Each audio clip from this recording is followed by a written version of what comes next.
فاتحہ بنظر شہداء کربلا۔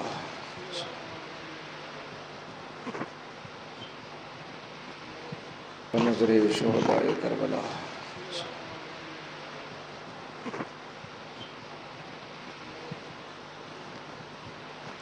حضرات ایک مرتبہ سورہ حمد اور 3 مرتبہ سورہ توحید تلاوت فرما کر مرحوم مرزا اقبال علی ابن مرزا جعفر علی اور مرحوم میر مہدی علی ابن مرزا ذاکر حسین مرحوم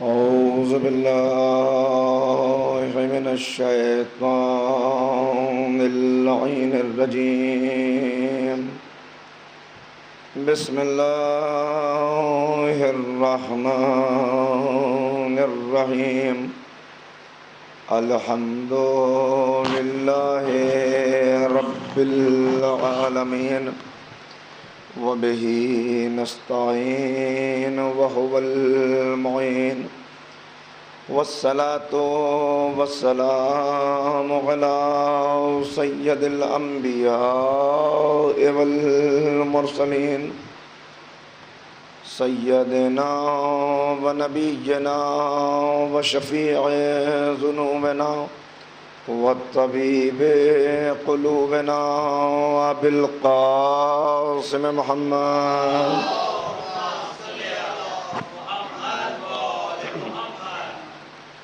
وآلہ الطیبین الطاہرین المعصومین المظلومین المنتخبین المنتجبین اما بعد فقط قال اللہ تبارک و تعالی فی کتابہ المجید وفرقانہ الرشید وقولہ الحق بسم اللہ الرحمن الرحیم الا بذکر اللہ تطمئن القلوب صلوات پڑھیں محمد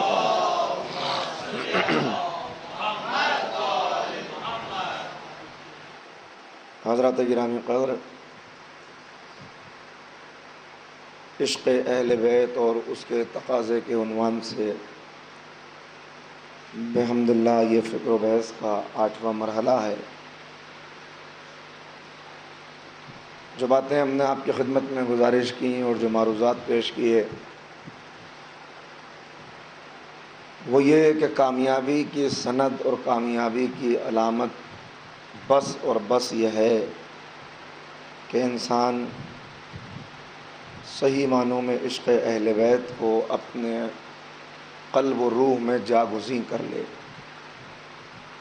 اس لیے کہ جتنا عشق اہل بیت ظرف قلب میں اترتا چلا جاتا ہے اتنا انسان کی شخصیت وزنی اور اہم ہوتی چلی جاتی ہے۔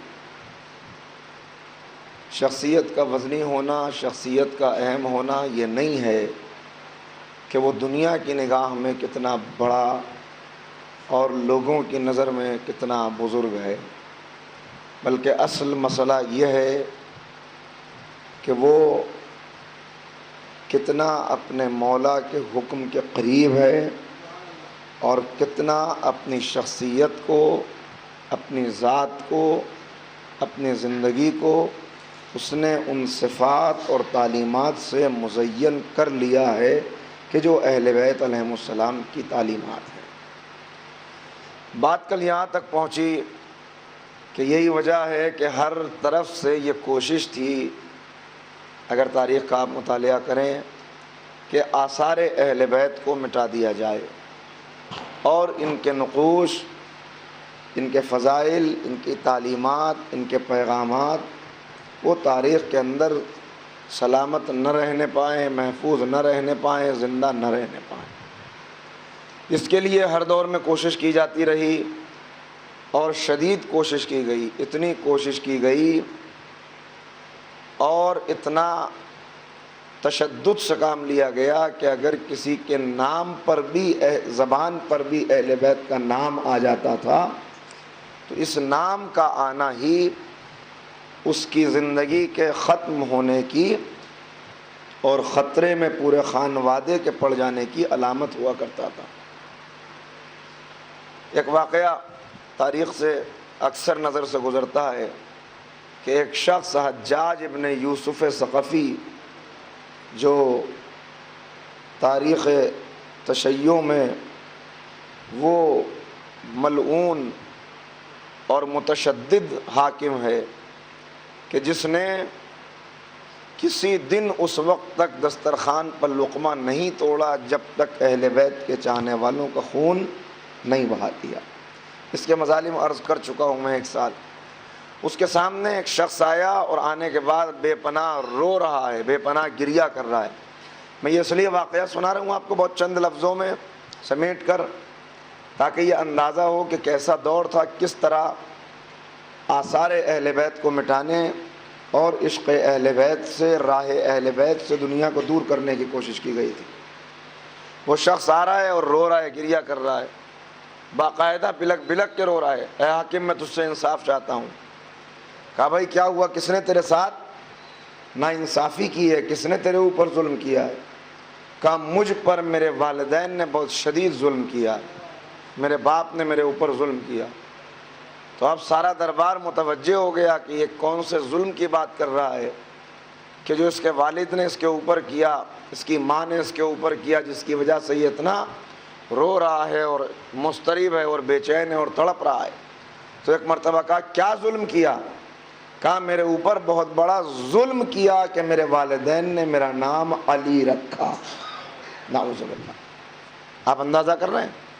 یعنی یہ ظلم ہے میرے اوپر۔ یہ دور یہ ہے کہ جہاں نام علی ہونا وہ ایک جرم ہے، کہ اتنا بڑا ظلم کیا۔ تو ایک مرتبہ حجاج ملعون خوش ہو جاتا ہے اور کہتا ہے کہ واقعی یہ انسان مظلوم ہے۔ اے درباریوں، اگر تمہیں کسی مظلوم کو دیکھنا ہے تو اسے دیکھو جس کے اوپر ظلم ہوا ہے، اور ظلم کرنے والے بھی کوئی اور نہیں، اس کے اپنے والدین ہیں کہ انہوں نے اس کا نام علی رکھ دیا۔ اور اس کے بعد کہا کہ مظلوم کی مدد کرنا ہر حاکم کا فریضہ ہے، لہذا لاؤ ہمارے خزانے میں سے کچھ انعامات لاؤ تاکہ ہم اس مظلوم کی مدد کر سکیں۔ آپ دیکھ رہے ہیں، یہ ہے آثار کو مٹانے کی کوشش۔ حاکم یہ پیغام دینا چاہ رہا ہے کہ اگر اس بات پر کوئی افسوس کرے گا کہ کبھی ماضی میں اس کا کوئی رابطہ علی سے رہ چکا ہے، اہل بیت سے کوئی ربط رہ چکا ہے، تو ہم اس کا منہ موتیوں سے بھر دیں گے، انعام و اکرام سے اسے نوازیں گے۔ اس دور کے اندر اہل بیت کا عشق پروان چڑھا، اور بحمد اللہ اس انداز سے پروان چڑھا کہ تلواریں چلتی رہیں اور عشق اہل بیت کے زمزمے گونجتے رہے۔ ایک صلوات پڑھے محمد و آل محمد۔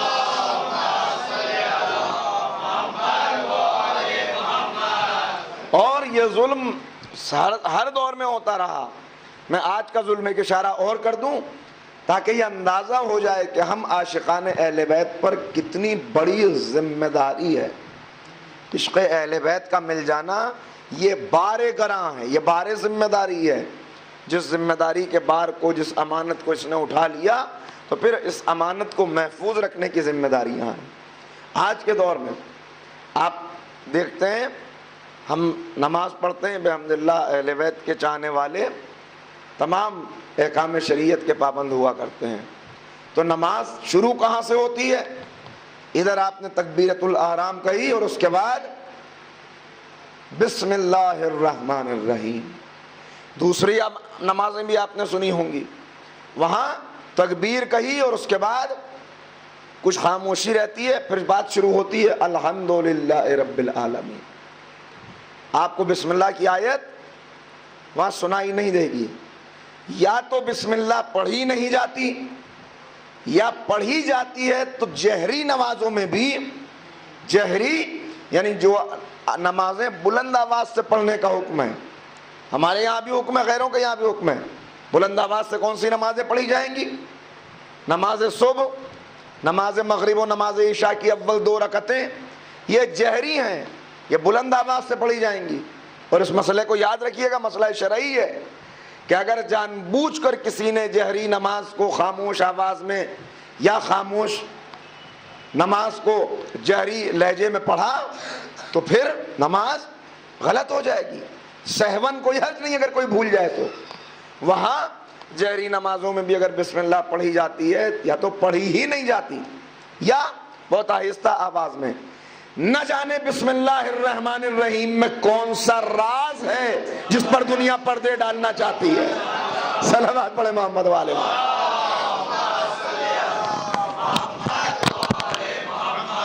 نہ جانے کون سا راز ہے۔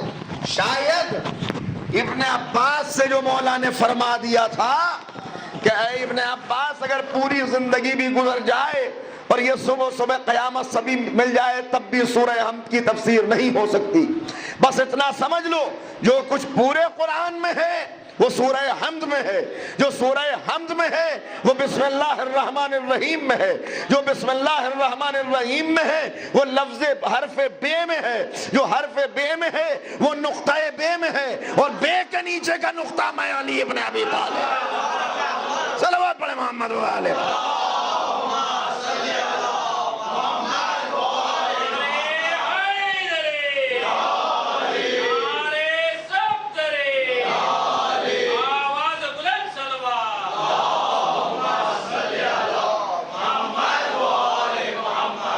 تو میں نے عرض کیا کہ آثار کو مٹانے کی کوشش کیوں یہ پڑھا جاتا ہے؟ دیکھیے مفسرین اہل سنت میں ایک بڑے مفسر گزرے ہیں، بڑا نام ہے ان کا،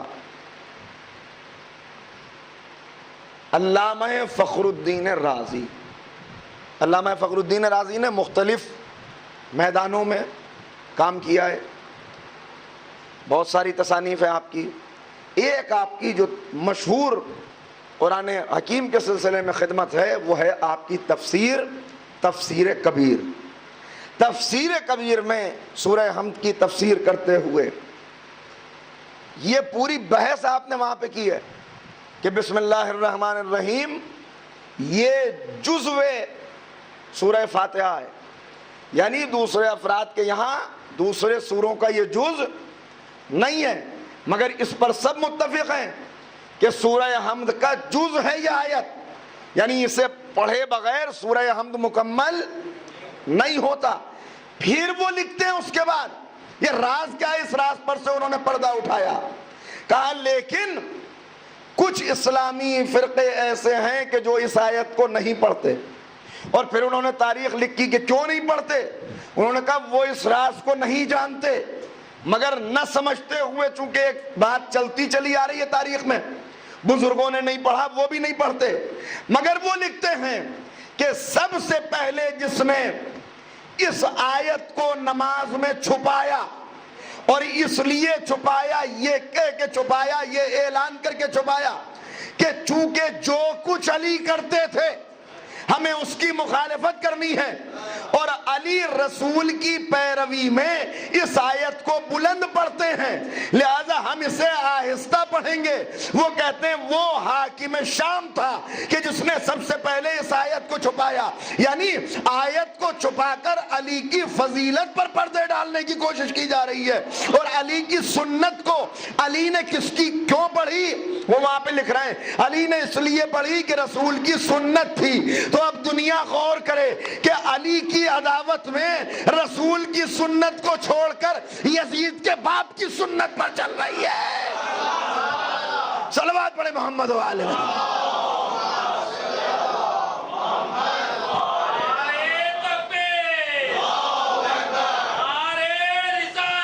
ذرا ذرا سا آگے تشریف لائیے، تھوڑا سا آگے آ جائیے آپ۔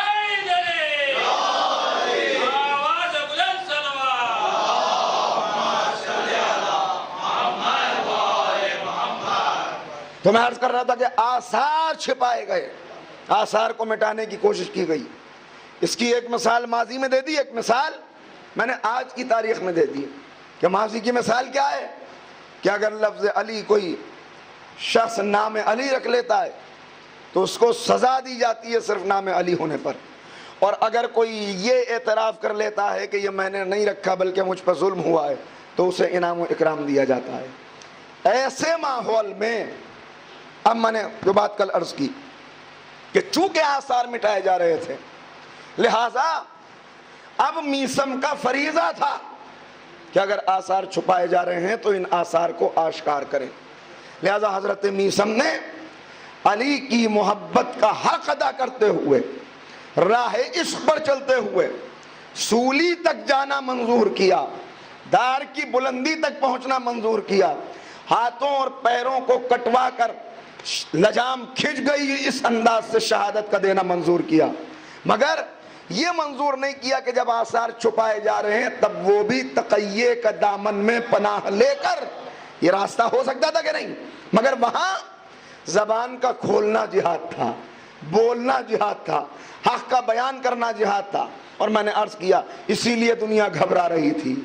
جملہ میں کہا کرتا ہوں، ہمیشہ اسے کہوں گا کہ زبان چلا کے سب جہاد کرتے ہیں، مگر جس نے زبان کٹا کے جہاد باللسان کیا ہے اس مجاہد کو میثم تمار کہتے ہیں۔ زبان کٹ گئی مگر بظاہر زبان کٹ گئی، بظاہر لجام لگ گئی منہ پر، مگر میثم کی زبان ہے جو آج تک بول رہی ہے۔ میثم کی تقلید میں، میثم کی تعصی میں، میثم کی پیروی میں، میثم کے چھوڑے ہوئے انداز سے نہ جانے کتنے علی والے بول رہے ہیں، ہزاروں ممبروں سے علی والے بول رہے ہیں۔ کہاں تک مٹاؤ گے؟ کیسے آثار کو ختم کرنے کی کوشش کرو گے؟ یہ جو کچھ ہوا بعد پیغمبر، اگر اس پہ آپ غور کریں، دیکھیے پہلے ہی عرض کر دوں آپ کی خدمت میں، ایک بات بہت اہم ہے، اسے اپنے صحیفہ دل پر نقش کر لیجئے گا، لکھ لیجئے گا اسے، کہ علی کی محبت اور علی کا عشق، جس بات کو میں نے روز دہرایا، یہ کوئی نیلام گھر میں بکنے والی چیز نہیں ہے کہ جسے کوئی بھی خرید لے۔ توجہ رکھیے گا، یہ کوئی بازار میں ملنے والی چیز نہیں ہے کہ صاحب قیمت زیادہ ہے مگر کیا کریں دے کر لے لیں گے، نہیں، ایسا نہیں ہے، بلکہ اس کی قیمت بھی وہی چکاتا ہے اس کی کہ جسے توفیق ہوتی ہے کہ یہ دولت مل جائے۔ توفیق اسی کو ہوتی ہے کہ جو تاریخ میں تلاش کرتا ہے کہ ان کے نقش قدم کیا ہیں، ان کے آثار کیا ہیں، ان کے پیغامات کیا ہیں، پیغامات کو لے کے پھر جو آگے بڑھتا ہے تو پھر یہ محبت کیسے حفاظت کرتی ہے۔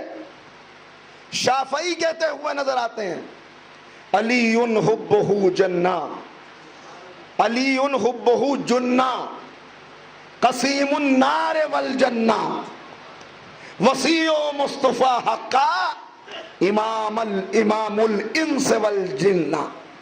کیا بیان فرما رہا ہے؟ یہ بیان فرمانا ہے جنہ کیا ہے؟ علی حبہ جنہ، علی کی محبت سپر ہے، علی کا عشق یہ ایک شیلڈ ہے۔ کیسی شیلڈ، کیسی سپر؟ عام سپریں وہ ہیں جو آپ کو تیر سے بچائیں گی، تلواروں سے بچائیں گی، حملوں سے بچائیں گی، مگر علی کا عشق، علی کی محبت یہ وہ شیلڈ ہے جو آپ کو جہنم کی آگ سے بھی بچاتی ہے، گناہوں سے بھی بچاتی ہے۔ صلوات پڑھے محمد والے۔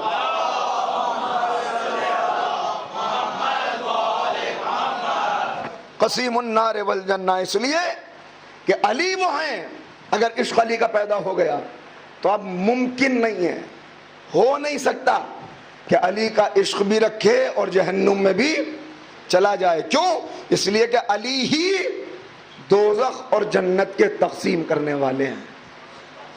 میں نے عرض کر دیا کچھ وہ ہوں گے جو براہ راست پہنچ جائیں گے، شہزادی کی حدیث کی رو سے، شہزادی کی حدیث کی روشنی میں یہ بات آ گئی، اور کچھ وہ ہیں کہ آگے کہہ رہا ہے، واپس آگے زوجہ کہہ رہی ہے میرا شوہر تو روتے روتے غش کھا گیا، وہ کہتا ہے اگر یہ ہے شیعہ علی ہونا تو پھر ہمیں جنت نہیں مل سکے گی۔ شہزادی نے کیا کہا؟ اس سے جا کے کہہ دو کہ وہ ہمارا شیعہ تو نہیں ہے مگر محب ہے۔ اگر ان شرائط پر پورا نہیں اترتا جو شرائط بتائی گئی تو شیعہ نہیں ہے مگر محب ہے، اور جنت ہمارے شیعوں اور ہمارے محبوں ہی کے لیے ہے۔ یہ اطمینان رکھیے کہ غیر محب وہ جنت میں نہیں آ سکتا۔ کبھی بھی پھر کہا وہ کوشش کرے، وہ دونوں چیزیں تو موجود ہے پہلی والی، اب تیسری اور چوتھی چیز میں کوشش کرے۔ جب وہ کوشش کرے گا، جب وہ آگے بڑھے گا، یعنی احکامات کی اور ان تعلیمات کی پابندی کرے گا جو ہم نے دی ہیں، اور اس کے اندر آگے بڑھے گا اور کہیں کمی بھی رہ جائے گی تو پہلے برزخی زندگی میں اسے سزا بھگتنی ہوگی، اور اس کے بعد وہ اس لائق ہو جائے گا کہ اسے ہماری شفاعت نصیب ہو جائے۔ صلوات پڑھیں محمد والے۔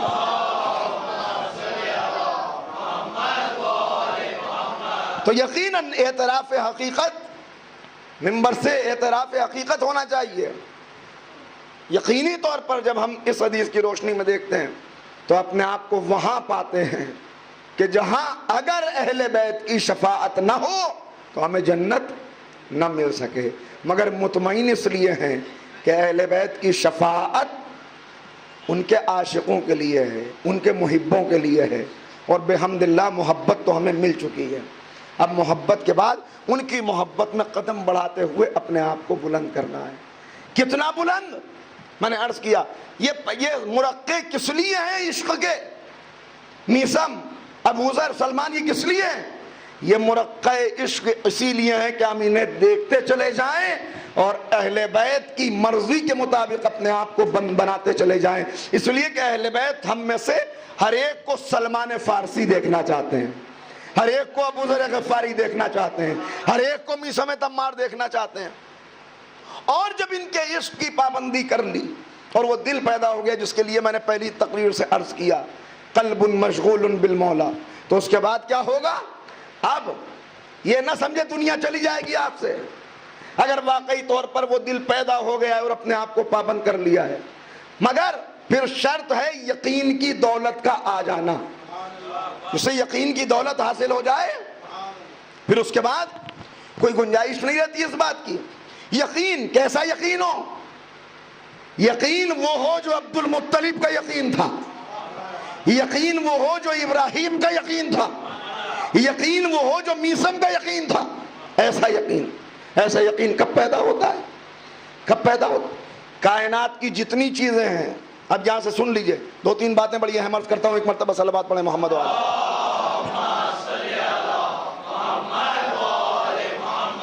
پہلی بات تو یہ کہ ہر انسان جو سفر کر رہا ہے، ہم جو سفر کر رہے ہیں، سورہ مبارکہ انشقاق، یا ایھا الانسان انک کادح الی ربک، اے انسان تو اپنے رب کی طرف سفر کر رہا ہے۔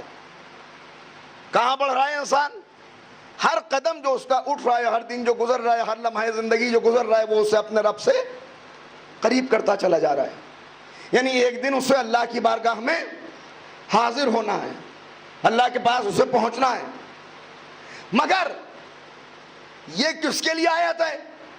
یہاں انسانوں سے خطاب ہے کہ انسان وہ ہے کہ جسے یہ بتایا جا رہا ہے کہ رنج و تاب کے ساتھ تو سفر کر رہا ہے اللہ کی بارگاہ میں پہنچنے کے لیے۔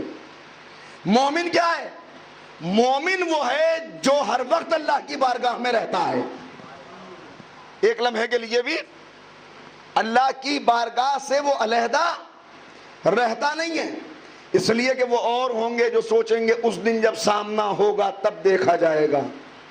یہاں وہ ہے جو کہتا ہے میں تمہاری رگ گردن سے بھی زیادہ قریب ہوں۔ صلوات پڑھے محمد والے۔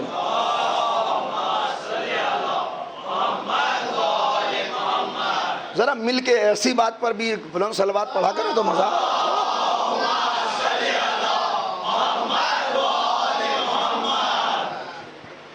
تو جب اس منزل تک پہنچتا ہے کیا ہر وقت یہ ذہن میں رہے کہ ایک دن حاضر نہیں ہونا، میں آج بھی حاضر ہوں اللہ کی بارگاہ میں۔ جب آج بھی حاضر ہوں والا تصور ذہن میں آ گیا، ذرا غور کیجئے گا، تو اس کے بعد اس کا وعدہ ہے سخر لکم ما فی السماوات و ما فی الارض، جو کچھ آسمانوں اور زمینوں میں ہے اس سب کو میں نے تمہارے لیے مسخر کر دیا۔ سخر لکم الشمس والقمر، یہ سورج اور یہ چاند یہ میں نے یوں ہی نہیں چمکایا، تیرا خادم بنایا ہے اس کو، خادم بنایا. یعنی اگر اس منزل تک پہنچ جائے، عشق پیدا ہو گیا، یہ خیال کہ ہر وقت اللہ حاضر ہے، ہر وقت مجھے دیکھ رہا ہے، تو اب اس کے بعد کائنات اس کے لیے مسخر کی گئی. یعنی اس منزل تک اگر پہنچ گیا تو کائنات کا ذرہ ذرہ اس کا مطیع و فرما بردار ہو جائے گا. اب اس کی لبوں کی جنبش ہوگی تو صرف لبوں کی جنبش کی دیر ہے، اس کے بعد دنیا دیکھے گی کہ اس کے لب ہلتے ہیں. واقعہ آپ کو سنایا تھا، علامہ مجلسی نے کہہ دیا بس کہ ہوگی بارش، بارش ہو گئی. کیوں؟ اس لیے کہ اس منزل تک پہنچ گئے. جو اس منزل تک پہنچ جاتے ہیں پھر کائنات مسخر ہے ان کے لیے. سلمان کمزور سے انسان ہے، کسی بہت بڑے خاندان کے نہیں ہیں کہ بڑا صاحب پرانا تعلق اور پرانا وہ نہیں، معمولی انسان خدمت میں آ گئے. اور میں نے ایک جملہ عرض کیا تھا کہ یہ وہ آفتاب ہیں اہل بیت علیہ السلام، مولا کائنات، وہ آفتاب نور ہیں کہ جس کی ایک کرن بھی اگر ذرے پہ پڑ جائے تو ذرہ خود آفتاب بن جائے، ذرہ خود آفتاب بن جائے. سلمان کو بلایا مولا نے اور کہا سلمان تمہیں مدائن کا گورنر مقرر کیا. مدائن کا گورنر بن کے سلمان آئے.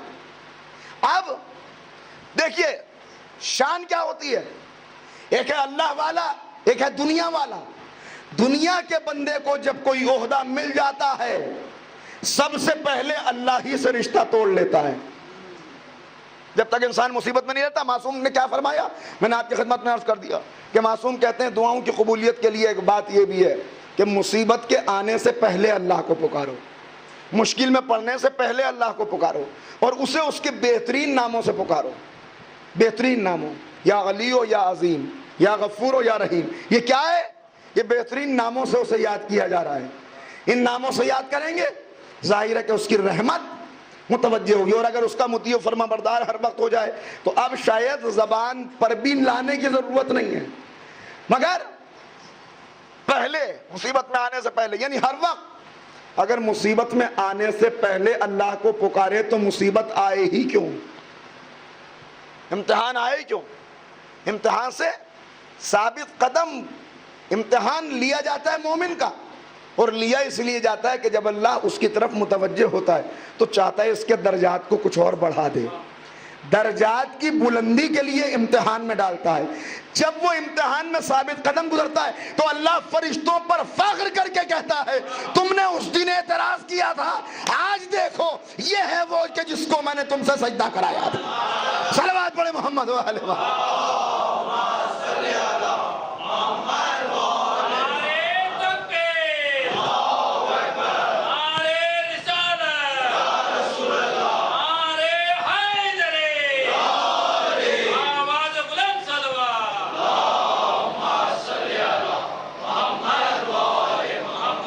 تو کسے ملا ہے منصب اور عہدہ؟ حضرت سلمان فارسی کو. سلمان مدائن کے گورنر بنائے گئے. چلے حضرت سلمان، لوگ انتظار کر رہے ہیں مدائن والے، چونکہ یہاں سب فارسی زبان بولنے والے ہیں، ایرانی نسل ہیں، لہذا مولا نے کہا سلمان تم جاؤ، اس لیے کہ تمہاری اور ان کی زبان ایک ہے. جاؤ، وہاں پہ بڑی تاریکی پھیلی ہوئی ہے، وہاں پہ جا کر علی کے عدل کے سورج کی کرنیں پہنچاؤ، دنیا کو بتاؤ علوم اہل بیت کیا ہیں. آئے لوگ گورنر کا استقبال کرنے کے لیے سرحد مدائن پہ کھڑے ہوئے ہیں، سوچ رہے ہیں بڑے پروٹوکول کے ساتھ سرکاری لوگوں کے جلوں میں، سرکاری سپاہیوں کے ہجوم میں گورنر آئے گا، اس لیے کہ نیا گورنر آ رہا ہے. مگر ایک مخچر کے اوپر معمولی سا لباس پہنے ہوئے حضرت سلمان فارسی، سامان کے نام پر ایک پھٹا ہوا بستر، ایک معمولی سا مٹی کا لوٹا، یہ لے کر سلمان فارسی داخل ہو رہے ہیں. لوگوں نے کہا یہ کون ہے؟ کہا یہی تو نیا گورنر ہے جسے علی نے بھیجا ہے. صلوات پڑھے محمد.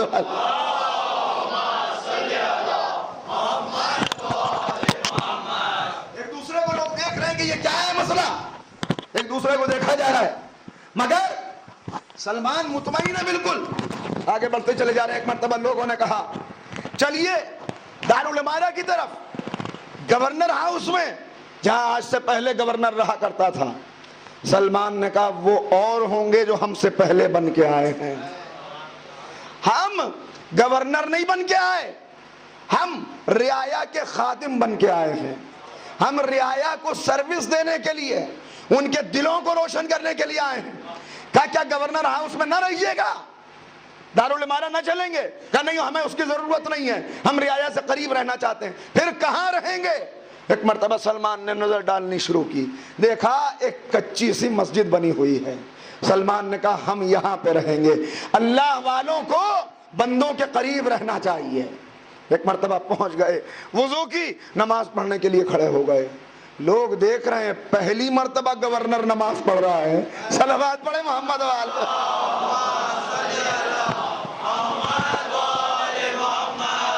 اس شان کا گورنر نہیں دیکھا، خچر کے اوپر بیٹھ کے آیا ہے، پھٹا ہوا بستر، معمولی لباس، ساتھ میں مٹی کا ایک لوٹا، آگے کہتا ہے وہاں نہیں رکیں گے، یہاں رکیں گے۔ لوگ کھڑے ہوئے دیکھیں اب کیا حکم دیتا ہے گورنر۔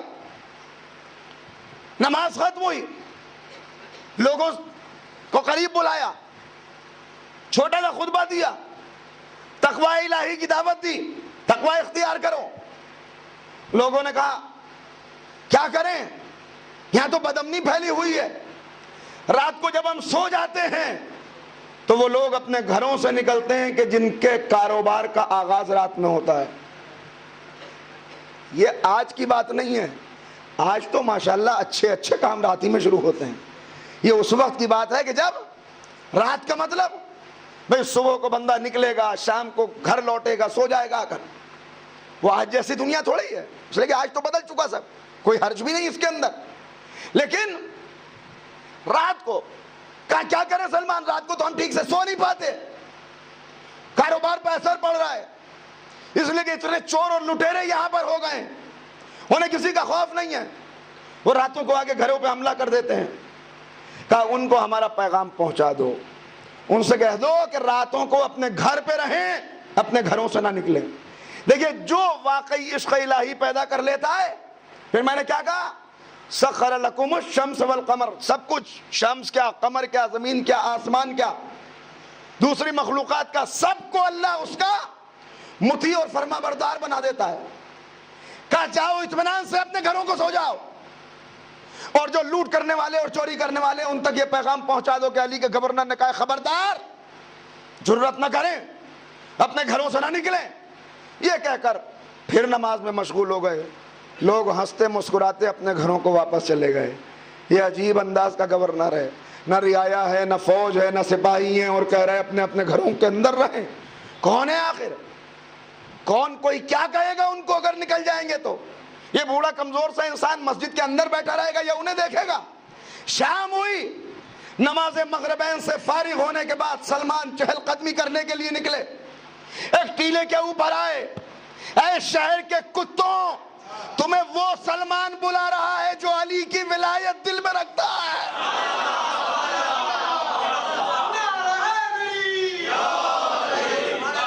علی کی ولایت کا اقرار کرنے والا سلمان فارسی، علی کا صحابی و شاگرد، تمہیں اپنی طرف آواز دیتا ہے۔ ایک مرتبہ کتے بھاگ کے آنا شروع ہوئے، قریب آئے، کہا سنو، اب میرے سونے کا وقت ہو گیا، اب میری عبادتوں کا وقت ہو گیا، میں اب مسجد سے نکلوں گا نہیں، آج رات اس شہر میں تمام شہریوں کی حفاظت کی ذمہ داری تمہارے اوپر ہے۔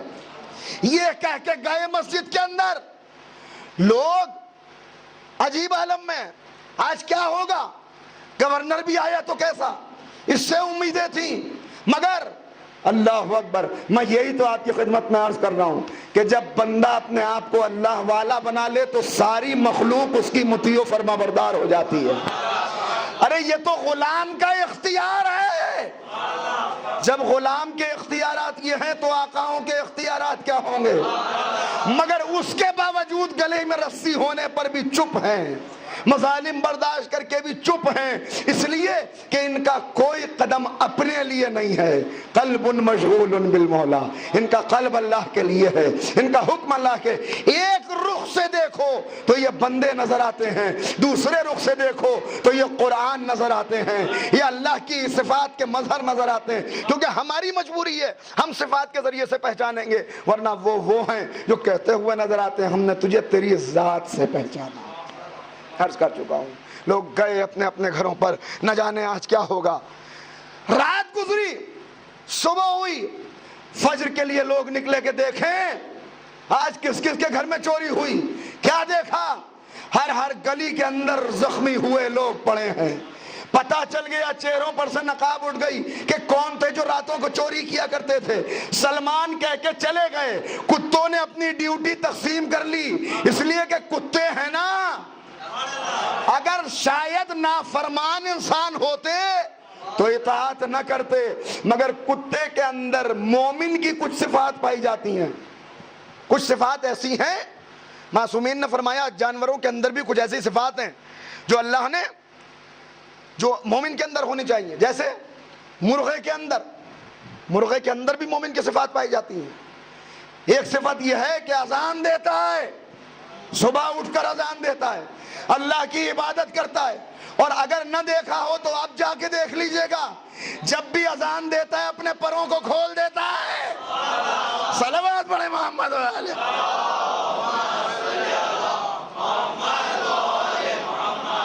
اسی طرح 40 صفات گنوائی گئی، مجھے یاد نہیں ہے ساری کہ میں آپ کو بتا دوں، کہ جو اس کے اندر پائی جاتی ہیں اس جانور میں۔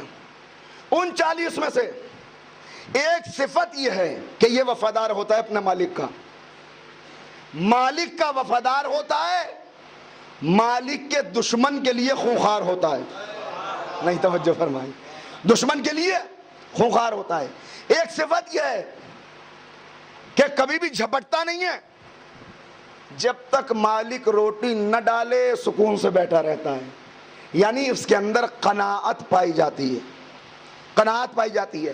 ایک صفت یہ ہے کہ شب زندہ دار ہوتا ہے، راتوں کو جاگتا ہے۔ اس طرح 40 صفات گنوائی گئی، اور 40 صفات کیا گنوائی گئی؟ میں نے ایک روایت میں عجیب فقرے دیکھے، شاید سنائی بھی ہو پہلے کبھی، کہ جب کتے کو خلق کیا اللہ نے تو خلق ہوتے ہی اس نے کہا الحمدللہ، معبود تیرا شکر ہے۔ تو اس سے دوسری مخلوقات نے سوال کیا تجھے کون سی عزت مل گئی جو تو شکر ادا کر رہا ہے؟ خود نجس، رال نجس، بال نجس، جس گھر کے اندر بال گر جائیں وہاں ملائکہ نہیں آتے 40 دنوں تک، پانی کے اندر چلا جائے گیلا ہو جائے تو 10 گنا نجس۔ کون سی ایسی خاص بات ہے تیرے اندر کہ تو شکر ادا کر رہا ہے؟ کہ شکر اس لیے ادا کر رہا ہوں، یہ ہے قناعت، شکر اس لیے ادا کر رہا ہوں کہ اللہ نے مجھے کتا بنایا، سور نہیں بنایا۔ یہ درس ہے بہت بڑا، سبق ہے بہت بڑا۔ انسان کبھی بھی اپنے اوپر والے کو دیکھ کے خوش نہیں رہ سکتا جب تک اپنے نیچے والے پہ نظر نہ رکھے گا، دل مطمئن نہیں ہوگا۔ آج پریشانی یہ ہے، ہوا و ہوس نے سینوں پہ حکومت کر رکھی ہے، ہوا و ہوس کا حملہ ہے۔ اس کے بعد اللہ نے سور کو خلق کیا، خنزیر کو خلق کیا، تو اس نے بھی خلق ہوتے ہی کہا الحمدللہ۔ اب سب کو حیرت ہوئی، کہا اس نے تو اس لیے شکر کیا کہ سور نہیں بنایا، تو کس لیے شکر کر رہا ہے؟ کہا شکر خدا کا کہ اس نے مجھے سور بنایا، منافق نہیں بنایا، منافق نہیں بنایا۔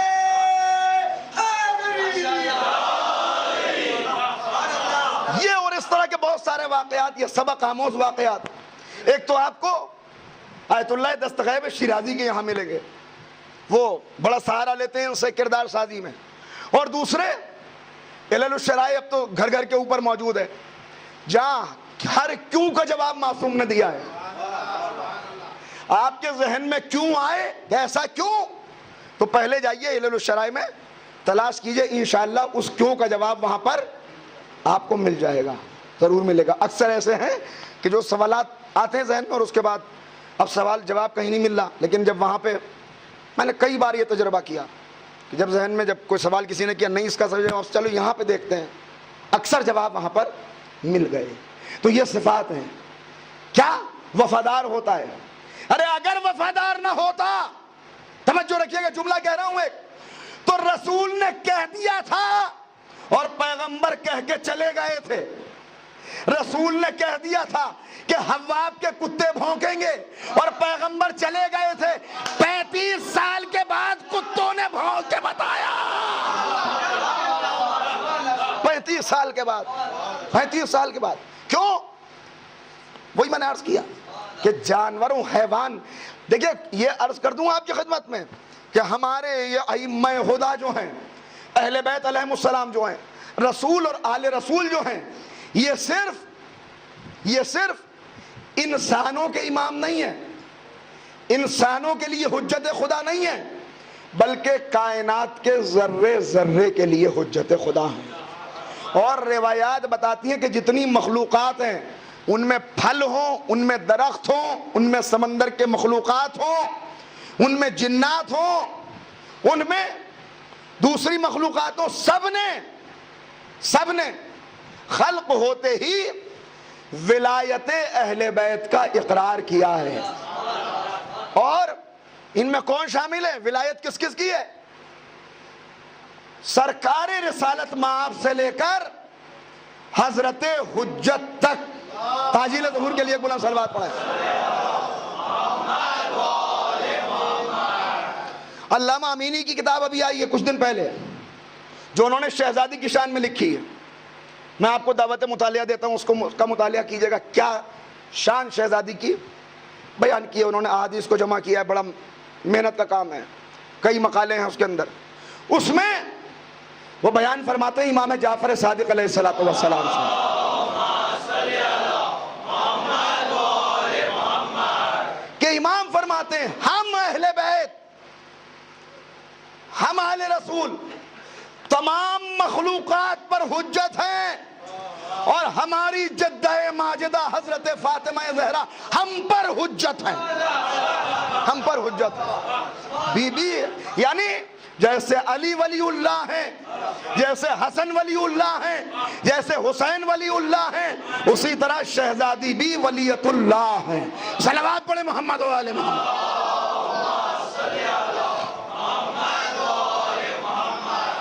مفضل سے امام بیان فرما رہے ہیں. مفضل آ کے ایک منزل پہ پوچھتے ہیں، مفضل مولا کا وہ شاگرد اور وہ صحابی کہ جس سے بہت ساری احادیث آپ کو اصول کافی میں ملیں گی. آ کے ایک منزل کے اوپر پوچھتے ہیں، مولا میں پوچھنا چاہتا ہوں، کوئی بات ایسی آ گئی، اس کے اوپر سوال کیا. تو امام نے اس کا جواب دیا، بہت تفصیلی ہے. اے مفضل تم کیا سمجھو گے کہ ہم کیا ہیں؟ امام کا نہج البلاغہ میں کہنا کہ تم کیا سمجھو ہم کیا ہیں، چھٹے امام کا مفضل سے بیان کرنا. پھر بھی کہا مولا ایک بات بتا دیجئے، صرف ایک بات. کیا؟ مولا یہ بتائیے، اللہ بھی عالم، آپ بھی عالم. صفت اہل بیت کی جس پر اہل بیت نے سب سے زیادہ فخر کیا ہے وہ ہے صفت علم. جسے سب سے زیادہ ظاہر کیا ہے وہ کون سی صفت ہے؟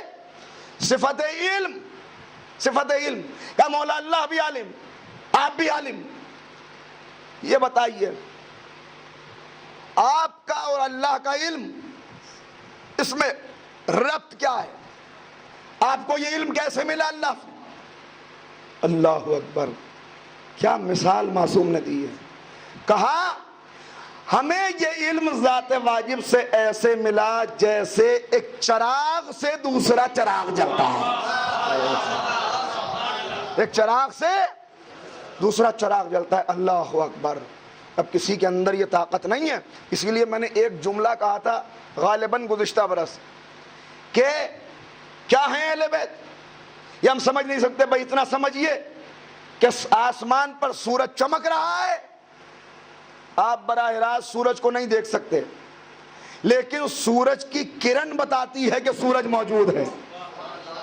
کرن سورج نہیں ہے مگر سورج سے الگ بھی نہیں ہے. اسی طرح جو عظمت الہی کی کرنیں بن کے دنیا میں پھیل گئے انہیں اہل بیت کہتے ہیں. یہ اللہ نہیں ہے مگر اللہ سے جدا بھی نہیں ہے. صلوات پڑھیں محمد و آل محمد.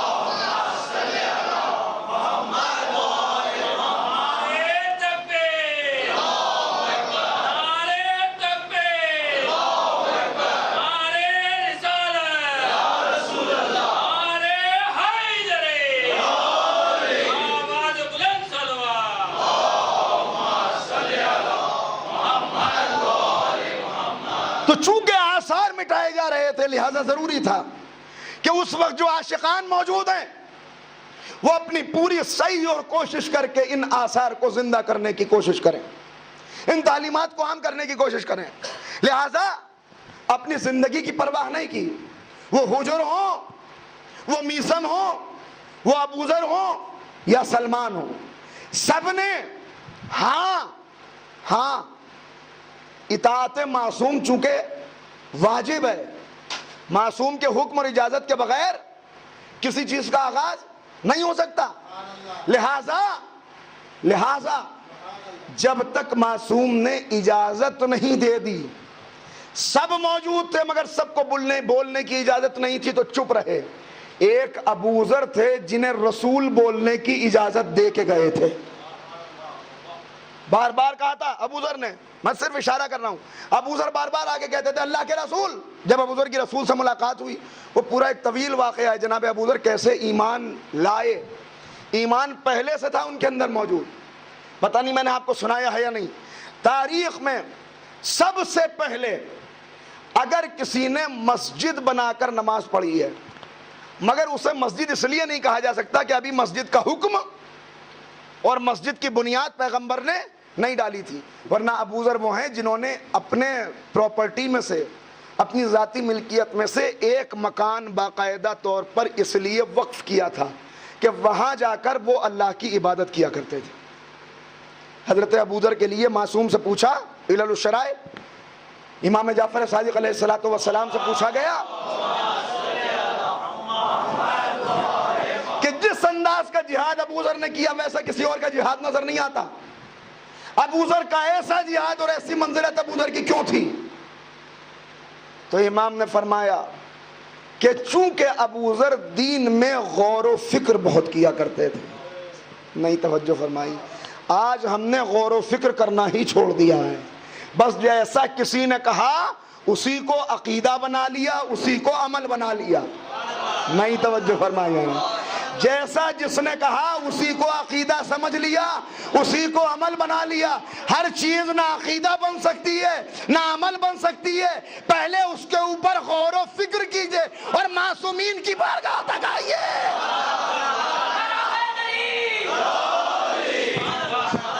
معصومین کی بارگاہ تک آئیے، تب پتہ چلے گا۔ ایسا نہیں کہ کسی نے کچھ بھی کہا، کہہ دیا کہ کوا کان لے گیا اور کوے کے پیچھے دوڑ گئے۔ ارے بھائی ہاتھ پھیر کے دیکھ لیجئے موجود ہے کہ نہیں ہے؟ یہ کون سا طریقہ ہوا؟ عقل و خرد، عقل کی روشنی میں فیصلہ کیجئے۔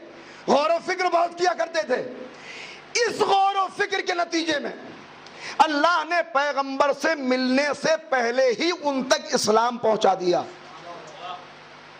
ابھی زیارت نہیں کی پیغمبر کی، ابھی ایمان نہیں لائے اس انداز سے، لیکن اس کے باوجود زمانہ جاہلیت میں حضرت ابوذر اللہ کی عبادت کیا کرتے تھے۔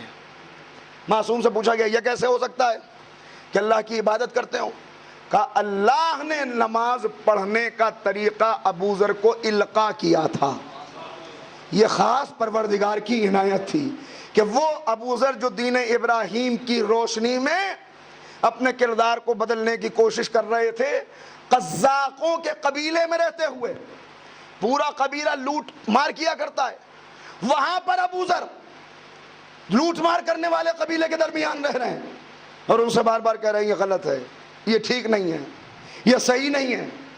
پرستش کرنے والوں کے درمیان کہہ رہے ہیں اور ان سے کہہ رہے ہیں تم اپنے ہی ہاتھوں سے بناتے ہو، خود ہی ان کے آگے جھک جاتے ہو۔ اپنے بنائے ہوئے کے آگے جھکنا یہ ٹھیک نہیں ہے۔ زمانہ جاہلیت میں بھی ابوذر درس اسلام بتا رہے تھے کہ جسے ہم بناتے ہیں وہ قابل اطاعت نہیں ہوتا، جسے اللہ بنائے یا اللہ کا رسول بنائے قابل اطاعت وہ ہوتا ہے۔ اپنے بنائے ہوئے، بھئی یہی تو زمانہ جاہلیت کی بات تھی نا کہ ہم نے کل اپنے بنا لیے، ان کے آگے جھک گئے، آج بھی خود بنا لیتے، ان کے ہاتھوں میں ہاتھ دے کے کہہ دیں گے ہم نے آپ کی بیعت کی۔ یہی تو مسئلہ تھا، یہی مسئلہ تھا صرف۔ مگر جب جناب ابوذر نے اب خدمت پیغمبر میں کیسے پہنچے واقعہ نہیں، بہت طویل گفتگو ہے، وہ بہت طویل گفتگو ہے، 2 مجلسیں چاہیے اس کے لیے۔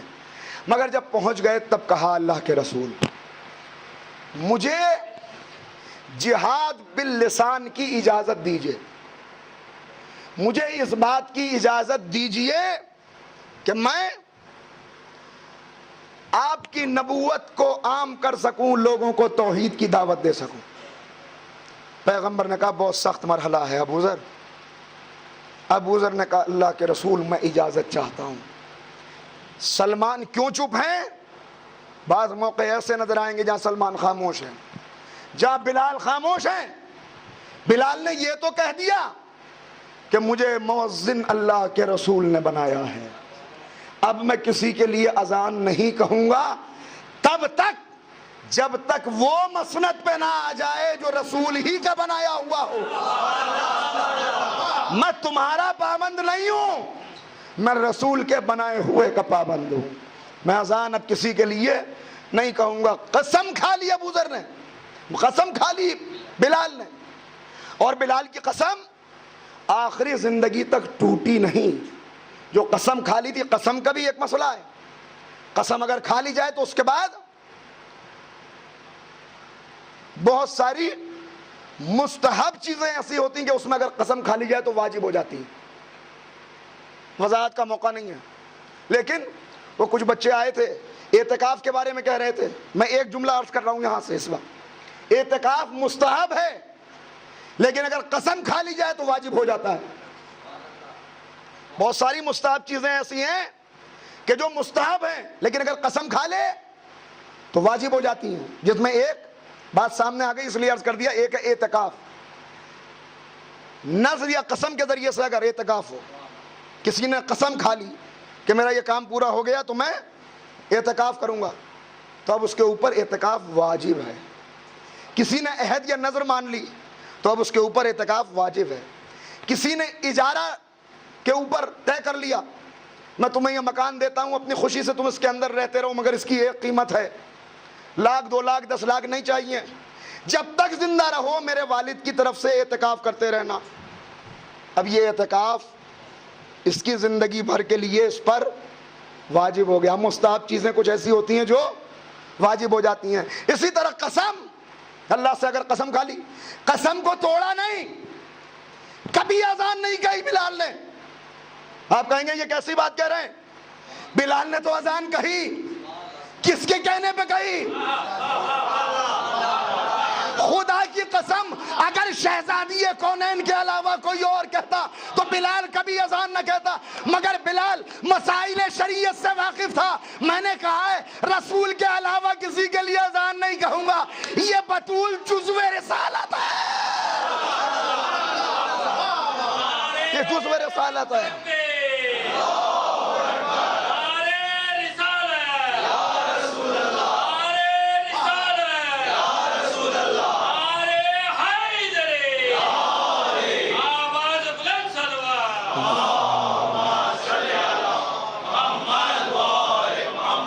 جانتے ہیں یہ جزو رسالت ہے، ان کا فرمان رسول کا فرمان ہے۔ لہذا کہا کہ بی بی میں نے قسم کھا لی ہے، واقعی آپ کا سنا ہوا ہے، میں تو نتیجے نکالتا ہوا جلدی جلدی آگے بڑھ رہا ہوں۔ بی بی میں نے قسم کھا لی ہے۔ کہا بلال جا کے کہہ دو فضہ کہ رسول کی بیٹی حکم دیتی ہیں کہ اذان کو۔ بس جیسے یہ سنا اس کے بعد بلال نے نہیں کہا میں نے قسم کھائی ہے۔ کیوں؟ اس لیے کہ قسم یہ کھائی ہے کہ میں رسول کے لیے اذان دوں گا، یا اس کے لیے اذان دوں گا جو رسول کی طرف سے، رسول کا خلیفہ اور جانشین اور رسول کا مقرر کیا ہوا ہوگا۔ بلال جانتے ہیں کہ بطول کا حکم بھی رسول کا حکم ہے۔ بلال کو معلوم ہے نہیں، کیوں؟ اس لیے کہ پیغمبر نے کیا کہا؟ فاطمہ بذاتم منی، یا دوسرے لفظوں میں فاطمہ بذاتم منی، ذرا سا فرق ہے دونوں لفظوں میں۔ فمن اغضبها اغضبنی، جس نے اسے غضبناک کیا اس نے مجھے غضبناک کیا، جس نے اسے راضی کیا اس نے مجھے راضی کیا، جس نے مجھے راضی کیا اس نے خدا کو راضی کیا۔ ارے نہیں، یہ ایک دو جگہ نہیں، شیعہ سنی ہزاروں کتابوں کے اندر یہ روایت آپ کو انہی الفاظ میں ذرا سے تغیر الفاظ کے ساتھ مل جائے گی کہ پیغمبر نے فرمایا جس نے فاطمہ کو راضی کیا اس نے مجھے راضی کیا، جس نے مجھے راضی کیا اس نے خدا کو راضی کیا۔ تو اب کسی کے دعا دینے سے اللہ راضی نہیں ہوگا، فاطمہ راضی ہوں گی تو رسول راضی ہوں گے، رسول راضی ہوں گے تو اللہ راضی ہوگا۔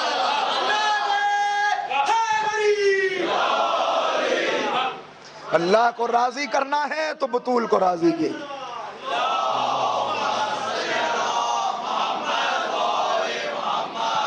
وقت تیزی سے گزرتا چلا جاتا ہے، جو بات عرض کرنی تھی وہاں تک ابھی آ بھی نہیں سکا، خیر انشاءاللہ عرض کروں گا۔ اس سے تو بات کہاں تک آئی؟ ابو ذر کی بات کر رہا تھا کہ کسی کو اجازت نہیں ملی، مگر چونکہ حضرت ابو ذر کو اجازت مل چکی تھی، اللہ کے رسول جہاد باللسان کی اجازت۔ ابو ذر سوچ لو، اللہ کے رسول سوچ لیا، جاؤ ابو ذر۔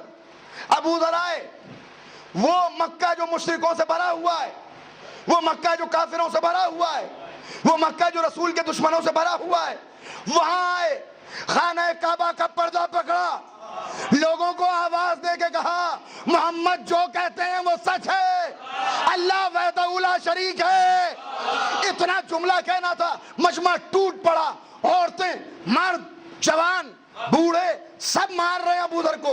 اتنا مارا کہ ابو ذر لہو لہان ہو کے گر گئے، اور تاریخ کہتی ہے ابو ذر مر گئے ہوتے اگر درمیان میں رسول کے چچا حضرت عباس نہ آ گئے ہوتے۔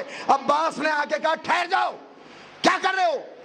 کہا اس نے ہمارے خداؤں کا مذاق اڑایا، اس نے تکذیب کی، کہا پھر ہم اسے مار ڈالیں گے۔ کہا جانتے ہو کس قبیلے کا ہے؟ ہائے ہائے، نہیں غور کیا، نہیں غور کیا۔ ذرا یہاں پہ اگر توجہ فرما لیں تو میری محنت اب تک کی سوارت ہو جائے کہ میں نے کیا عرض کیا۔ کہا جانتے ہو کس کے قبیلے کا ہے؟ کہا کس قبیلے کا؟ قبیلے کا نام سنا، بھیڑ ہٹنی شروع ہوئی، لوگ ہٹنے شروع ہوئے۔ بھائی کیا کہہ رہے تھے ابھی کچھ دیر پہلے؟ دیکھیے یہ ہے عشق حقیقی اور عشق مجازی میں فرق، یہ ہے عشق اور کشش میں فرق۔ یہ صرف کشش تھی، عشق نہیں تھا۔ کیا کہہ رہے تھے؟ ہم اسے مار ڈالیں گے، کیوں؟ اس نے ہمارے خداؤں کی تکذیب کی ہے۔ عباس نے کہا سوچ لو، جانتے ہو کس قبیلے کا ہے؟ قبیلے کا نام سنا، خیال آیا ہمارے قبیلے روز وہاں سے گزرتے ہیں، اگر یہ مر گیا ہمارے بچے سلامت نہیں رہیں گے، ہماری اولاد کو خطرہ ہو جائے گا، ہمارا پورا قبیلہ خطرے میں آ جائے گا۔ اب خداؤں کو چھوڑ دیا، اب خداؤں کا خیال نہیں ہے، اب یہ نہیں کہتے کہ چاہے جو ہو جائے ہم اسے مار کے چھوڑیں گے، اس لیے کہ اس نے خداؤں کی تکذیب کی ہے۔ کیوں؟ اس لیے کہ یہاں عشق نہیں ہے، جہاں عشق ہوتا ہے وہاں بندہ کہتا ہے میں بھی تیرا، گردن بھی تیری، اولادیں بھی تیری، تیری راہ میں سب کچھ قربان ہے، میں رہوں یا نہ رہوں تیرا نام رہ جائے، میں مٹ جاؤں یا زندہ رہوں تیرے آثار باقی رہ جائیں۔ صلوات پڑھے محمد و آلہ محمد۔ تو عشق کی دولت ابو ذر کو مل چکی ہے، لہذا ابو ذر اعلان کر رہے ہیں۔ اب جو ابو ذر کی زبان کھلی، اب جو جہاد کا آغاز ہوا، تو اب دنیا ادھر کی ادھر ہو جائے مگر یہ عاشق اہل بیت ہے۔ ابو ذر کی زبان نہیں ٹھہرے گی، حکومتیں مخالف ہیں، حکومتیں مخالف ہیں ہوا کریں۔ ابو ذر حکومت کی آنکھوں میں آنکھیں ڈال کے کہہ رہے ہیں کیا کر رہے ہو؟ یہ سونے کا ڈھیر کیوں لگا ہوا ہے تمہارے آگے؟ سارا دربار خاموش ہے، لوگ سناٹے میں ہیں، اس لیے کہ سب جانتے ہیں یہ ابو ذر ہے۔ کہ یہ سونے کا ڈھیر کیوں ہے؟ کہ نہیں وہ میں انتظار کر رہا تھا، اس میں 2 درہم کم ہیں، وہ آ جائیں تو اتنے ہو جائیں، اتنے ہو جائیں تو بیت المال میں پہنچا دوں۔ کہ تجھے یاد ہے، تجھے یاد ہے ایک دن میں رسول کے پہلو میں بیٹھا ہوا تھا، تو آیا تھا، کلیجہ چاہیے کلیجہ یہ کہنے کے لیے کہاں کہہ رہے ہیں، کہاں کہہ رہے ہیں؟ یہ ہے علی والوں کا کردار، یہ ہے عشق کا تقاضا، عشق کا تقاضا۔ جہاں مصلحتیں سامنے نہیں رہتی، جہاں مصلحتیں سامنے نہیں رہتی، یاد رکھیے جو حمایت اور مخالفت مصلحتوں کی بنیاد پر ہو، جہاں پسند اور ناپسند مصلحتوں کی بنیاد پر ہو، وہاں ذرا باطن میں جائیے، ذرا گہرائی میں جائیے. علی کا عشق نہیں پایا جائے گا، اس لیے کہ علی کا عشق وہی ہوتا ہے جہاں، جملہ کہہ رہا ہوں، جہاں اگر حق پر ہے تو غیروں کا بھی ہے تو اپنا ہے، اگر باطل پر بھی ہے تو اپنا بھی ہے تو غیر ہے. جب تک یہ معیار نہ ہو، جب تک یہ معیار نہ ہو، تو غلطی پر ہے ہوگا میرا بھائی، تو غلطی پر ہے ہوگا میرا عزیز، وہ صحیح ہے ہوگا میرے دشمن کا بھائی. اگر حق کہہ رہا ہے، یہ میں نے کیوں کہا؟ اس لیے کہ امام فرماتے ہیں شخصیتوں کے معیار پر حق کو نہ پہچاننا، حق کے معیار پر شخصیت، حق کے معیار. صلوات پڑھتے محمد و آل محمد.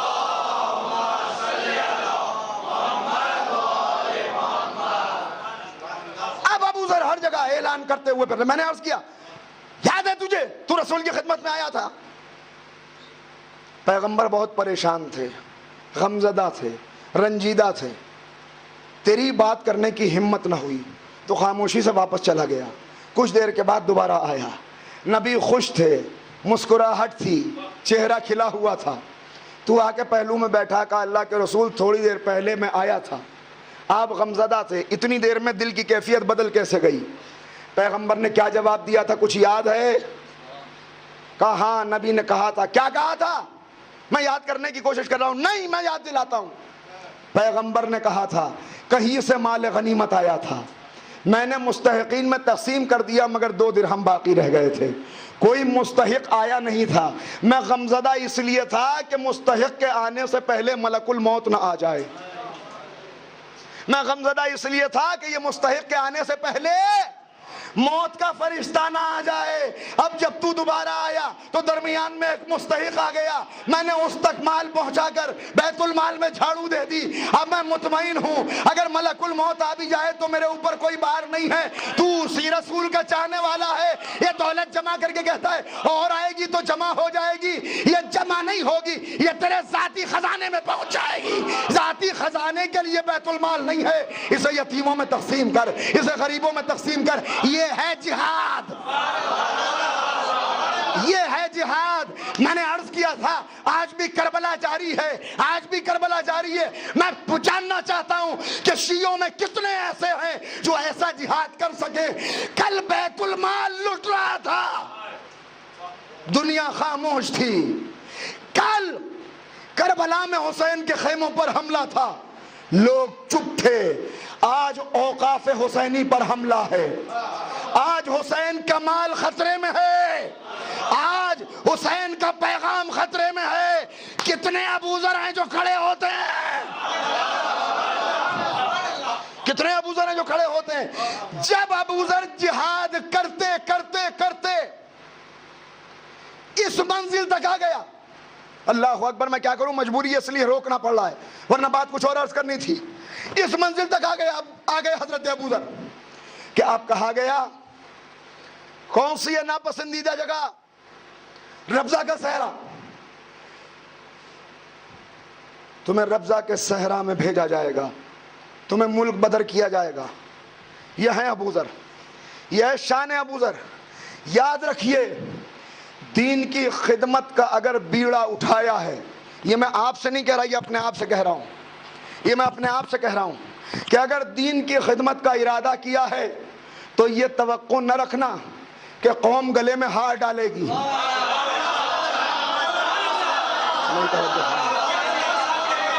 اگر دین کی خدمت کا بیڑا اٹھایا ہے، اگر اہل بیت کے پیغام کو پہنچانے کی قسم کھائی ہے، اگر اہل بیت کی راہ پر چلنے کا ارادہ کیا ہے تو یہ توقع نہ رکھنا کہ لوگ گلے میں ہار ڈالیں گے، لوگ ماتھے کا پیشانی کا بوسہ لیں گے، لوگ آگے بڑھ کے گلے سے لگائیں گے. نہیں، یاد رکھنا اگر ابوذر کی راہ پہ چلنا ہے، اگر اہل بیت کی راہ پہ چلنا ہے تو ملک سے نکالا بھی جائے گا، الزامات بھی لگائے جائیں گے. اگر یہ قیمت چکا سکتے ہو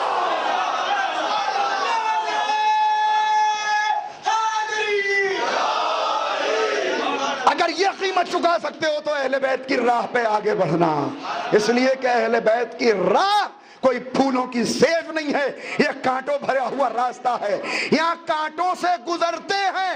ارے آپ کیا چیز ہیں، آپ کی کیا اوقات ہے جو سید سجاد کو کانٹوں پر گزار دے؟ اس دنیا سے واسطہ ہے جو وارث کعبہ کے پیروں میں زنجیریں پہنا دے، اس قوم سے واسطہ ہے۔ اگر اس قوم کے سامنے کلمہ حق بلند کرنا ہے تو توقع کی امید ان سے نہ رکھنا، جزا اللہ سے مانگنا، جزا معصوم سے مانگنا، معصوم سے جزا مانگ کر اگر حوصلہ ہے تو اب آؤ کردار ابوذر ادا کرو، آؤ نکلو کردار ابوذر ادا کرنے کے لیے۔ اور جب کردار ابوذر ادا کرو گے تو میں نے عرض کیا تھا کہ ابوذر کعبے کا پردہ پکڑے ہوئے نظر آئیں گے، جب دیکھیں گے کہ توحید کے دشمن موجود ہیں تو ابوذر لا الہ الا اللہ کا کلمہ بلند کریں گے، جب دیکھیں گے کہ اہل بیت کے دشمن موجود ہیں تب یہی ابوذر ہوں گے، یہی زبان ہوگی، مگر اب کلمہ بدل جائے گا، اب لہجہ بدل جائے گا۔ اب ابوذر کہیں گے آؤ نکل کر میں تمہیں بتاؤں کہ علی کی شان کیا ہے، فاطمہ کا رتبہ کیا ہے۔ جب توحید کا کلمہ بلند کر رہے تھے تب بھی ابوذر کے حصے میں زمانے کی رسوائیاں آئیں، جب علی کا کلمہ بلند کر رہے تھے تب بھی ابوذر کے حصے میں زمانے کے مصائب آئے، مگر 1400 سال کے بعد اگر اقبال جیسا حکیم امت خراج عقیدت پیش کرتا ہے تو کہتا ہے اے علی کے نام کا نعرہ لگانے والوں سنو، نعرہ حیدر نوائے بوذرست۔ تم علی کے نام کا نعرہ لگا کے یہ سمجھ رہے ہو بہت بڑا کارنامہ انجام دے دیا؟ اپنوں کے بیچ میں بیٹھ کے علی کا نعرہ لگانا آسان ہے۔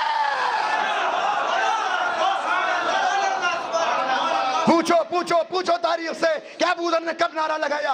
اقبال کہتے ہیں نعرہ حیدر نوائے بوذرست گلچے از حلق بلال و قمبرست۔ یہ نعرہ جو قمبر اور بلال کی زبان پہ آیا، اس نعرے کا سب سے پہلے لگانے والا ابوذر ہے۔ بس اگر ابوذر بننا ہے تو نعرہ لگاؤ، مگر نعرہ لگانے کے ساتھ یہ خیال رہے کہ آج 1400 سال کے بعد بھی اس باطل پرست اور مادہ پرست دنیا میں ہمیں ابوذر کا کردار زندہ کرنا ہے، ہمیں اس کی قیمت۔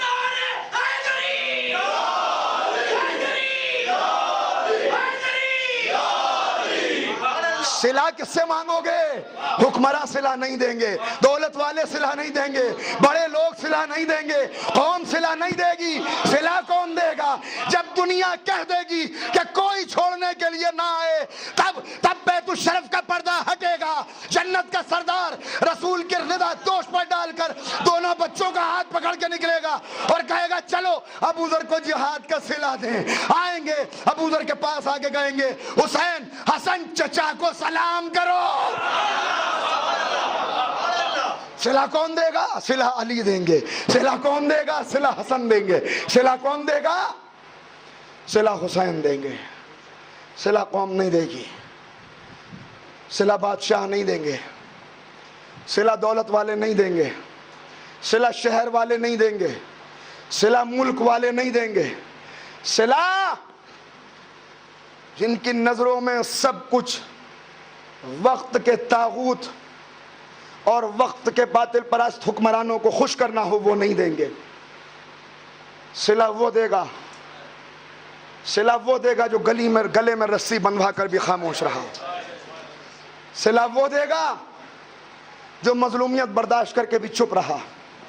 صلہ وہ دے گا کہ اگر حکومت پابندی بھی لگائے گی تو آج بتانے کا وقت ہے کہ ابوذر کون ہے، لہذا آج سب رک جائیں مگر علی نہیں رکیں گے۔ آنے کے بعد کہا ابوذر 2 جملے ہیں، علی کا پیغام سنا کے گفتگو کو ختم کر رہا ہوں۔ اب تک بھی اہل بیت کا پیغام سنایا مگر یہ آخری۔ جائیے گا، اٹھائیے گا نہج البلاغہ اور دیکھیے گا اس موقع کے اوپر مولا نے خطبہ بھی نہیں، مکالمہ ہے۔ مکالمہ کہتے ہیں ڈائیلاگ، کچھ جملے ادھر سے کچھ جملے ادھر سے۔ پہنچے حسن و حسین چچا کو سلام کرو، ایک لفظ چچا کہہ کر، ایک ابو ذر کو اپنا بھائی کہہ کر پوری زندگی کا صلہ عطا کر دیا۔ ابو ذر کی آنکھوں کے آنسو چھلک کے رخساروں پہ آ گئے، ابو ذر کی آنکھوں کے اشک داڑھی کو گیلا کرتے ہوئے دامن تک پہنچ گئے، اور ابو ذر نے کہا مولا بس اب سب مل گئے، اب کوئی شکوہ نہیں رہا مولا کسی سے، مولا آپ نے میری ساری تھکن کو اتار دیا، آپ نے میری ساری خستگی کو دور کر دیا، مولا آپ مجھے رخصت کرنے کے لیے آ گئے، غلام کا یہ رتبہ، غلام کا یہ مقام۔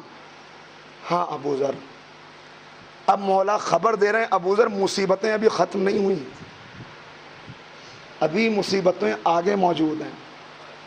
ابو ذر علی کے رخصت کرنے کا انداز بتا رہا ہے کہ ابو ذر تم ربضہ کے صحرا میں نہیں جا رہے، ربضہ کے سفر پہ نہیں جا رہے، سفر آخرت پہ جا رہے ہو، جاؤ خدا حافظ ابو ذر۔ اور اس کے بعد 2 جملے ہیں مکالمے کا خلاصہ، جان میری اب تک کی تقریروں کی جان، میں زندگی بھر تقریریں کر کے وہ کہہ نہ سکوں جو علی نے 2 جملوں میں کہا، کون کہہ سکتا ہے؟ کوئی نہیں کہہ سکتا، مگر کیا کہا میرے مولا نے؟ میرا پیغام پہنچے نہ پہنچے مگر علی کا پیغام، ابو ذر یہ تمہیں نکال رہے ہیں کیونکہ یہ تم سے ڈر گئے ہیں۔ ہائے ہائے ہائے، کون ڈر گئے؟ جن کے پاس خزانے ہیں، جن کے پاس حکومت ہے، جن کے پاس افراد ہیں، جن کے پاس اقتدار ہے، جن کے پاس سپاہی ہیں، جن کے پاس تلواریں ہیں، جن کے پاس قید خانے ہیں، جو کل علی کے گلے میں رسی ڈال کر بھی ڈرے نہیں تھے، ڈرے اس وقت کہ جب بنت رسول نے کہا کہ میں اپنے بالوں کو پریشان کر دوں گا۔ مولا کہہ رہے ہیں ابو ذر یہ تم سے ڈر گئے ہیں، اور ابو ذر تم بھی ان سے خوف زدہ ہو۔ کیوں ابو ذر خوف زدہ؟ مگر کیا پیغام ہے؟ یہ تم سے اس لیے ڈر گئے ہیں کہ تم ان کی دنیا چھین لینا چاہتے ہو۔ قلب مشغول بالدنیا فلہ الشدۃ والبلاء، جس کے لیے دنیا سب کچھ ہو جائے اس کے لیے بلا و مصیبت ہے۔ یہ تم سے اس لیے ڈر گئے ہیں تم ان کی دنیا چھین لینا چاہتے ہو، تم ان سے اس لیے خوف زدہ ہو یہ تمہارا دین چھین لینا چاہتے ہیں۔ تمہارا سارا جہاد تو اب سمجھیے کہ علی کا سلام کسے ملتا ہے، اب سمجھیے کہ حسن و حسین کا سلام کسے ملتا ہے۔ یہ تم سے کیوں ڈر گئے ہیں؟ تم ان کی دنیا کے لیے خطرہ ہو۔ تم کیوں خوف زدہ ہو؟ یہ تمہارے دین کے لیے خطرہ ہیں۔ جو اپنے دین کو بچانے کے لیے حکومتوں سے ٹکرا جائے وہ حسن و حسین کے سلام کا مستحق ہو جاتا ہے۔ سلام کرو، سلام کیا۔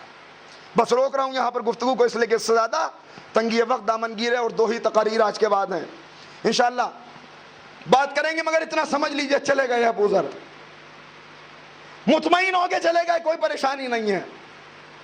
اور ربضہ کے صحرا میں ابو ذر کا بہت سخت امتحان شروع ہوا۔ سب سے پہلے زوجہ نے ساتھ چھوڑا، بھرے ہوئے صحرا میں زوجہ کا انتقال ہو گیا۔ اس کے بعد ابو ذر کا جوان بیٹا مر گیا، اس لیے کہ کھانے کے لیے ابو ذر کے پاس کچھ نہیں ہے، ریوڑ میں چند بکریاں تھیں جو بعد میں بیٹا لے کے پہنچ گیا تھا۔ یہ ربضہ کا صحرا وہ ہے جہاں کھانے کے لیے نہ کوئی پھل ہے نہ کوئی سبزی ہے، گھاس اگتی ہے وہ بھی زہریلی۔ جناب ابو ذر شہید ہوئے ہیں، شہید ابو ذر کی شہادت ہے، یہ زہریلی گھاس کھانے پر مجبور ہیں۔ آخر وہ وقت آیا کہ بیٹے کے مرنے کے بعد اکیلا ابو ذر اپنی بیٹی کے ساتھ صحرا میں بیٹھا ہوا ہے۔ کھائے ہوئے کئی دن گزر گئے ہیں، سانسیں ڈوب رہی ہیں، بیٹی کو قریب بلا کے کہتے ہیں بیٹی میرا آخری وقت آ گیا، میرے مرنے کے بعد ڈرنا نہیں، گھبرانا نہیں، پریشان نہ ہونا، بیٹی جب میں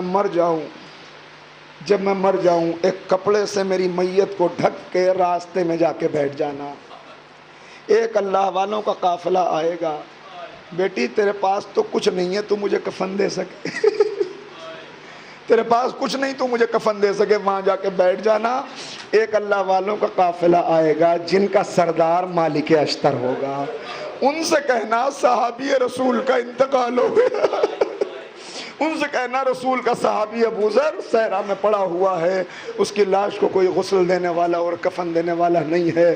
یہ کہا ابو ذر انتقال کر گئے۔ ابو ذر کے بعد بیٹی کا عالم عجیب تھا۔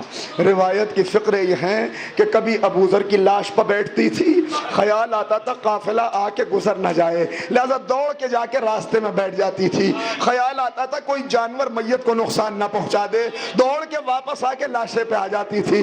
پھر خیال آتا تھا قافلہ گزر گیا تو غسل و کفن میں کون دے گا، پھر آگے شاہراہ پہ بیٹھ جاتی تھی، یہاں تک کہ مالک اشتر کا قافلہ آیا۔ ایک مرتبہ ابو ذر کی بیٹی نے روتے ہوئے کہا میرے بابا کا انتقال ہو گیا، میرا بابا صحرا میں مارا گیا، پردیس ہے، غریب الوطنی ہے، کوئی لاش کو دفن کرنے والا نہیں ہے، اے لوگوں مدد کرو۔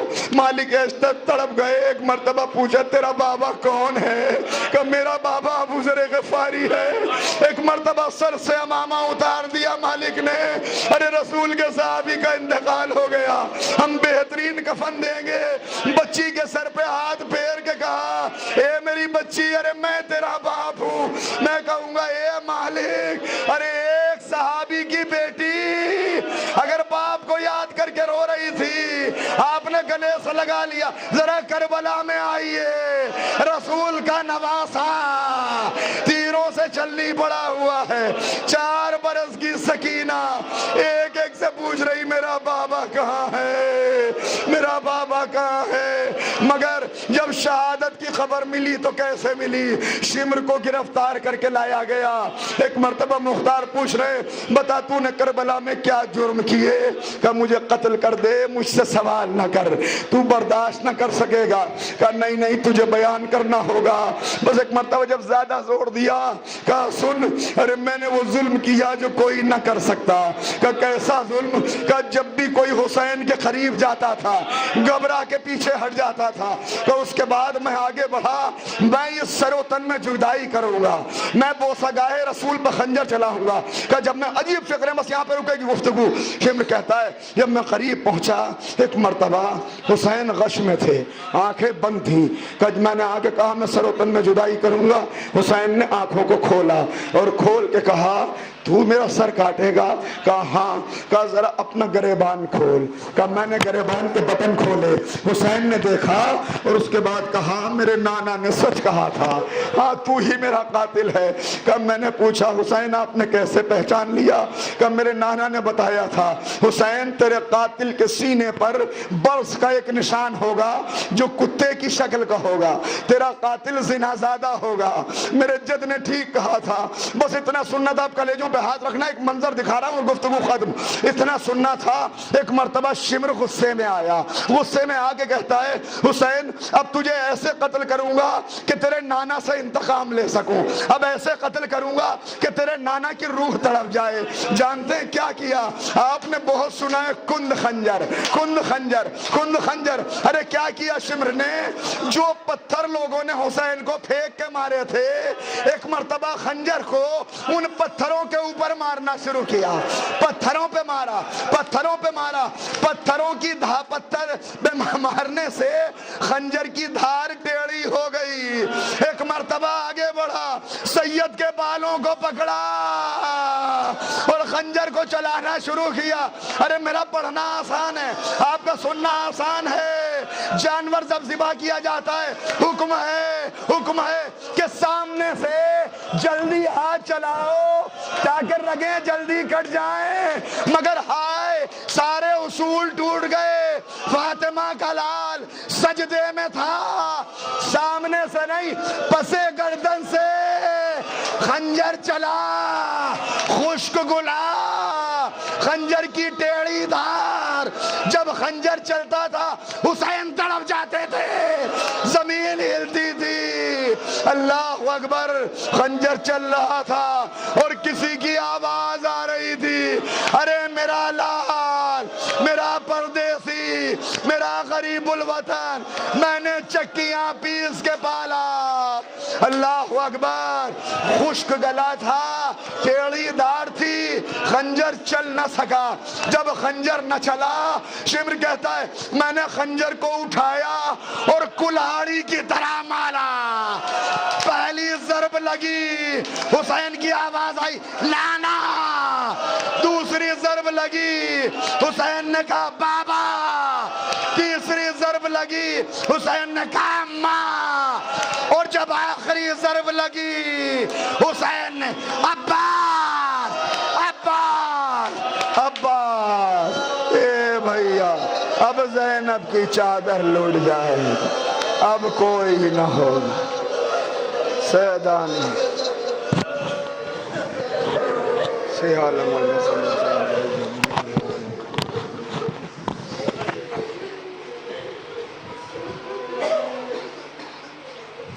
بار الہ معبود ہماری اس عبادت کو قبول فرما۔ معبود ہمارے آنسوؤں کو گناہوں کی بخشش کا وسیلہ قرار دے دے۔ بار الہ ہمارے دل میں اہل بیت کا صحیح عشق جاگزی فرما دے۔ معبود ہمیں عقیدہ و عمل کی دولت سے مالا مال فرما دے۔ بار الہ جو بزرگ یہاں پہ تشریف فرما ہے ان کو قوت و توانائی اور طول حیات عنایت فرما۔ جوانوں کو سیرت وان و محمد پہ چلنے کی توفیق عنایت فرما۔ بہنوں کو جناب فاطمہ زہرا کی کنیزی کا شرف عطا فرما دے۔ بار الہ امام کے ظہور میں تاجیل فرما، ہمیں سرکار کے انصار و امام میں شمار فرما۔ حضرات ایک مومن کے لیے دعا کی درخواست ہے۔ ایک مرد مومن ICU میں ہے، آئیے سب مل کے دعا کریں کہ اللہ حضرت امام زین العابدین کے صدقے میں انہیں شفاء کاملہ عاجل آئے۔ ایک مرتبہ سورہ حمد اور 3 مرتبہ سورہ توحید کی تلاوت فرما کر مرحوم مرزا اقبال علی ابن مرزا جعفر علی اور مرحوم میر مہدی علی ابن مرزا ذاکر حسین کی ارواح کو ایصال فرما۔